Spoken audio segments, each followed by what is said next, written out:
ingo n'imiryango. Kaza mu kiganiro c'ingo n'imiryango utegurirwa n'ishirahamwe Transworld Radio y'u Burundi. Ikiganiro kirimwo inyigisho n'impanuro ku buzima bw'ingo n'imiryango.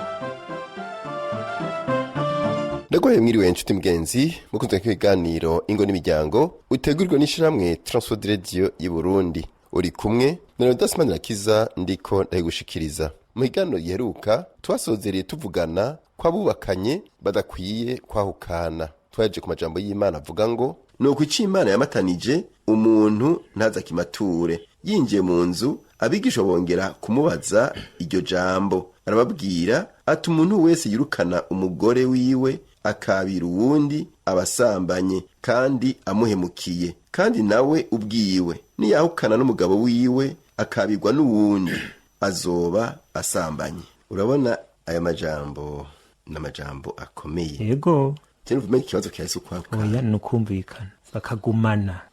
Ikibazo urumva ku mugabo aremeye ko yirukana umugore. Yego. Sinzi ko ari umugore nawe yemerewe kwirukana umugabo ntavyo nzi. Cyane kuvuga ati ndagiye ntavyo. Dufatira ku byo twasomye. Ntabwo navyanditse. Umugabo rero bavuze ngo ujya murongo wa 10 ngo abigishwa binjiye mu nzu ngo bongiye kumubaza iryo jambo ko ntibanyuzwe. Ibi byo kwahukana no gutahukana ntivyabanyuze neza.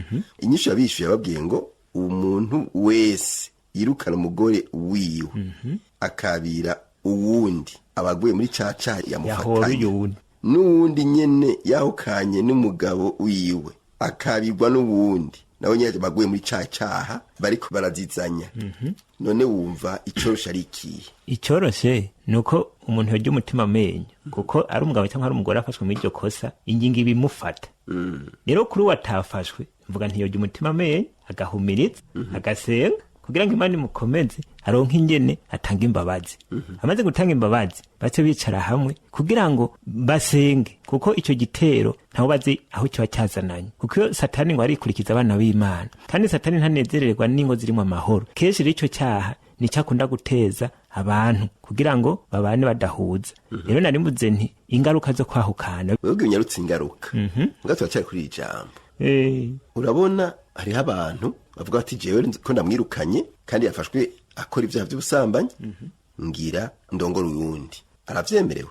Ego nyene birivuga iravuga ati umuntu afashe mu busambanyi aremewe ko uwo muntu ingingo imufata gute? Tuvuge ubufashwe asambana baramubajije Yesu ati mbega aremerewe ko kuca yahukana bakamwirukana? Jewe vy'ukuri inyishu siyo kwahukana. Nabibabwiye ati none mbega uwo mugore niyaca bamwirukana akava mu rugo, mbega uwo mugabo ntazohava asanga nawe yaguye mu kibazo cy'umugore we yaguyemo ku buryo atagifise uwo bubakanye nawe ugasanga aguye mu kibazo cy'ubusambanyi. Pawulo yavuze ngo iki? Yaciye avuga ngo umwe wese acaba igisubira muhira. Ntasubire kurongora uwundi mugore canke ntasubire kugenda ku wundi mugabo kuko aba yizwe umusambanyi n'ubundi. Ciwe niyumvira yuko rero iki kintu cyabaye mu muryango w'abantu babiri umwe agafatwa muri iryo kosa hobaho kubanza kubabarirwa. Uwarikoze uwo n'uwarikorewe bakaja hamwe, uwarikoze agasaba imbabazi uwo yabikoreye, hanyuma hakabaho kumvikana urugo rukabandanya kuko iyo babaye kwahukana n'abana birabashikira. Igihe umuvyeyi atakiri mu rugo umukenyezi abana bagira ingorane kubera umwana ni nyina. Akeshi aba mama nitwe tuba hafi y'abana uca usanga abo bana bamerewe nabi. Ariko n'abakenyezi turakwiye kwisubirako izo ngeso tukazireka kuko nazo ziri mu zonona ingo, kandi iyo zimaze kuba n'abana bacu dusanga bashikiriwe kubera umubano ucuba mubi. Mu gihe umubano uhungabanye n'abana barahungabana ugasanga abana bariko baragwa mu mporera batazi. Ariko none ko kenshi ingingo zifatirwa abakenyezi iyo bafatiwe muri ico cyaha, mbega abagabo nabo iyo bafatiwe muri ico cyaha cy'ubusambanyi mbega vyo vyomera gute? Nabo boca birukanwa natwe abakenyezi tukabirukana, mbega twoca tubaho gute? Twobigenza gute? Ubuze icyo nagomba kuvuga ubundi wamenga turavuga abakenyezi gusa ariko burya ico cyago gifata bose. N'abagabo harabaza mu ntege nke bagategwa n'ico cyago. Kandi rimwe na rimwe bo mu kwiregura usanga basaka guta amakosa ku bagore ukamenga bagiye kubera babirengagije. Rero no vuga ngo yaba umugabo yaba umugore yagize izo ntege nke iyo bishitse bikabagora inama ya mbere niyo kwicarana hama bagasenga bakabatanga imbabazi ko na Yesu aravuze ngo data nubaharire ntibazi icyo bakora kandi yari karababara rero udatanze imbabazi bizotugora kuko naho mwirukana amaherezo burya hari igihe uzozana n'undi mugasanga ni cya kibazo nyine nyambara umugabo agiye hari igihe uzoza ku wundi ugasanga ni cya kibazo nyine ikibazo rero ukuvana ego mutero mu ncamake umuntu namba ariko araja mu ijuru yipfuza kuzobona Imana yojya umutima menyo nk'uko wabivuze kugira ngo agumane n'Imana yiwe agumane na Yesu. Amen. Wivuze neza cyane kugira dushike mu bwami bw'Imana bisaba guhumiriza kugira ngo ntiturabe ibyo mu isi nitutahumiriza ngo turabe mu nzi wacu gusa bizotuma tudashika mu bwami bw'Imana kuko abagore bariho nk'imitego cyangwa ntibibazo ari nacyo gituma twagomba kuguma aho Imana yadusize kuri ijya nimero yawe Imana yaguhaye ukagumya ijya nyene ko niwagumura abahijya no hino yemeze no bwa ntigisagara kiratunze abagore benshi ntuzoba kwira bose ngo bashobore igihamba nuko wogumaho Imana yagusize kugira ngo muterane intege mubone gushika mu bwami bw'Imana. Yego nibaza ko vice naco avuga ikinyoye nico ucuvuga ngo igapfira iki. Yego murakoze kunyongera ijambo aravuze yuko kenshi abagore twe dukunda kuba inkambamye z'abagabo bacu ariko s'abagabo banyu z'abagabo ariko n'abagabo nabo nyene baraturengerera nabo bararenga ibigo abagore tukababara muti nabo rero ni intambamyi nabo nyene baraba intambamyi ku bagore ibishimikije amafaranga kuba aribo bariko barakora bonyene kuri cakiri navuga ngo twatehera ko ngo umugore ategezwa nawe kugira imigambi rero ugasanga umugabo yishimikije kubera ari wa amugaba ati ninakora iki ikosa nirimfata naho riza naho nza kurikora rikamenyekana nacangira kuko nije ndamugaba nije ndamugaburira nije ndamutunze nije ndamwambitse ugasanga umugabo yishimikije ivyo ariko suko vyari bikwiye kumera kurya wanka ko umugore agukorera ikosa nawe reka kumukorera ikosa isho udashaka ko bagukorera nawe ntukakikorera abandi mbega muba barakimwe hajya umugabo yarenze ibigo cyangwa umugore yarenze ibigo iyo mitima ibiri uw'umugabo n'uw'umugore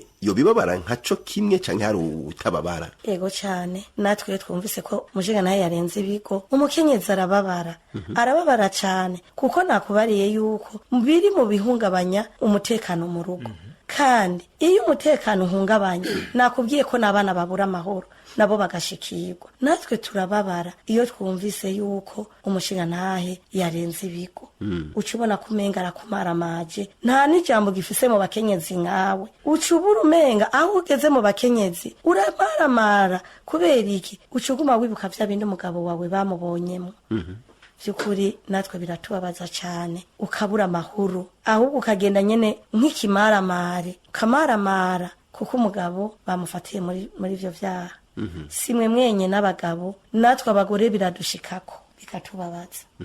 Abagabo bo nkeka bobo nta n'uwo arabaza kica urugo bobo basanzwe baca bavyerekana bagakubita bakirukana bobo nkeka babo baracane gusumba abagore kica urugo. Murakoze umugabo ateza kuba baracane kuko gusumba umugore. Yego kuko reka ndabisigure. Yego igituma niwe ababara niwe afata imirambi akarenga intara akazabuka inzuzi agiye kurondera kandi tuko tuva yuko umukinza akwiye kurondera nk'umugabo oya ngomba mvuga umugore simvuze ryatunga arenga imirambi agiye guhiga uwo bazubakana nico ngombye kuvuga amukura kure bisigura ko abamukunda gose yaramaze kumuzana hamagaca bishika akaza mwizo ntege nke agakora iryo kosa wambwaca abona ati kumbe vya bintu nibi namuzaniye ubundi rega aba yaje ryamubunga bundi amube hafi umunsi umwe umugore yaragiye ava mu rugo bashanye n'umugabo umugabo akomendura ati je umugore aranyivye n'umutangira aragiye burya amaze kumufata basanze atana kimafise arabaza ngo none we kwima bako yakwivye yatwaye iki nawe ati yatwaye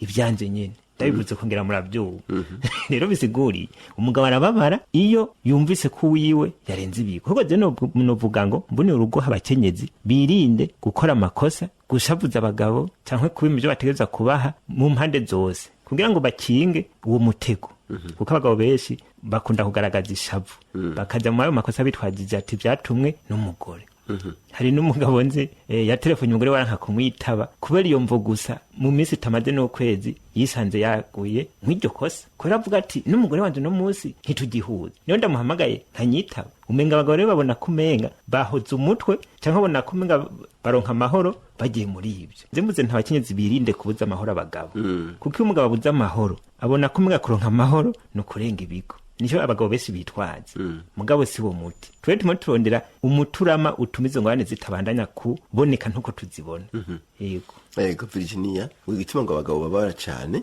ngo nuko ngo aribo barenga imirambi n'iyindi bagiye kuresha nibo baza gusomborotsa urugamba ngo nico gituma ngo babara cyane gusumba abakenyezi mweho ico bakibabaza cyane ni giki igiko tubabaza natwe abakenyezi nuko urumva ico gihe aba ari karakurondera aguha akayago karyoshe akakuresha akakwereka utuntu n'utundi wewe urumva muri ya mirambi yagenda kwa rugendo rurerure nawe urarugendo uri kuraziwe urumva we aragenda agiye kukurondera nawe uraza ugafata urugendo rurerure uri kuraziwe vya bindi yakuyagisha vya bindi yakwereka kwa rukundo umaze gushikiwe ukacururondera ukarubura bigaca bituma umukenyezi nawe agira agahinda mu mutima yego so kuvuga ngo twebwe abakenyezi mwavuze ngo umugabo acagaragaza gukubita kuko afise inkomezi twebwe natwe abamama kuko ata nkomezi dufise zo gukubita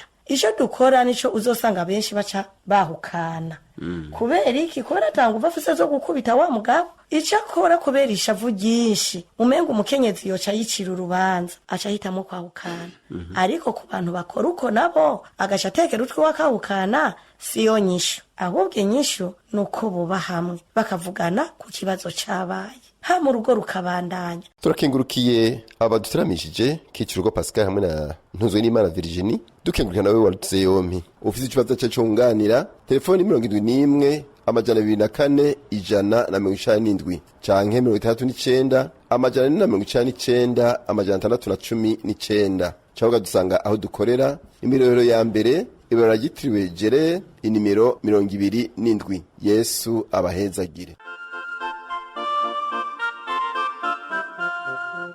Uhejeje gukurikira ikiganiro c'ingo n'imiryango, ukaba ukeneye kutubaza canke kutwunganira, urashobora kutwandikira ugasanduku k'amakete 1140 i Bujumbura, cyangwa dutelefona kuri telefone 22 24 26 57 mu mwanya w'amasaha y'akazi. Yesu aguha umugisha.